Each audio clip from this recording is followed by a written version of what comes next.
महाभियोग यानी इम्पीचमेंट की प्रक्रिया अंत तक लंबित ही रह गई।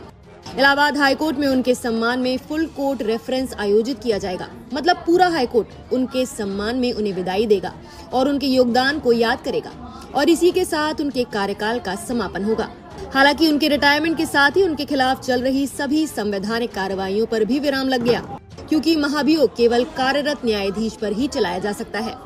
अगर आप भूल गए हैं तो आपको याद दिला दें कि जस्टिस यादव वही जज हैं जिन्होंने दिसंबर 2024 में विश्व हिंदू परिषद यानी वीएचपी की लीगल सेल के एक कार्यक्रम में समान नागरिक संहिता यानी यूनिफॉर्म सिविल कोड पर बोलते हुए कहा था कि भारत बहुसंख्यक समाज की इच्छा के अनुसार चलेगा। इसी भाषण में उन्होंने कठमुल्ला जैसे शब्द का इस्तेमाल किया, जिसे मुस्लिम समुदाय के लिए अपमानजनक माना गया। उन्होंने अपने भाषण में मुस्लिम प्रथाओं जैसे कि 3 तलाक, बहुविवाह और पशुवध की तुलना हिंदू परंपराओं से करते हुए टिप्पणियां भी की थीं। इन बयानों के बाद देश भर में वकीलों, सिविल सोसाइटी और राजनीतिक दलों ने कड़ी आपत्ति जताई। विवाद के तुरंत बाद राज्यसभा में उनके खिलाफ महाभियोग प्रस्ताव लाने की पहल हुई।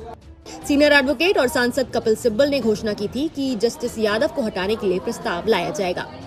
बताया गया कि 50 से ज्यादा राज्यसभा सांसदों ने प्रस्ताव पर हस्ताक्षर भी किए थे, जो प्रक्रिया शुरू करने के लिए जरूरी संख्या है।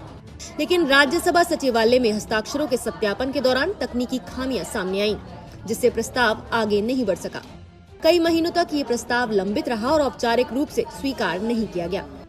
सिब्बल ने इस देरी पर सवाल उठाते हुए कहा था कि इससे जज बिना किसी कार्रवाई के अपना कार्यकाल पूरा कर सकते हैं, और आखिरकार वही हुआ। जनवरी 2025 में 13 वरिष्ठ वकीलों ने तत्कालीन मुख्य न्यायाधीश संजीव खन्ना को पत्र लिखकर जस्टिस यादव के खिलाफ आपराधिक जांच की मांग की थी।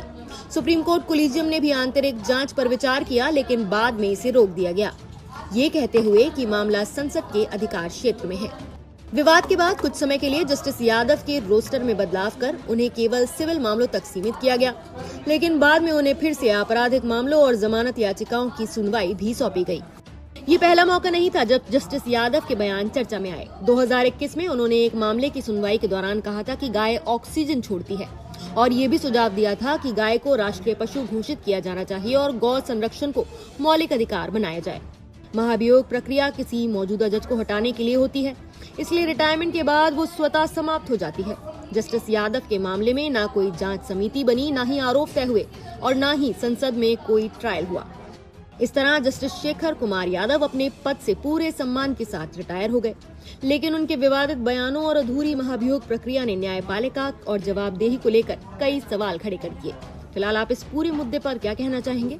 हमें कमेंट करके अपनी राय जरूर बताएं।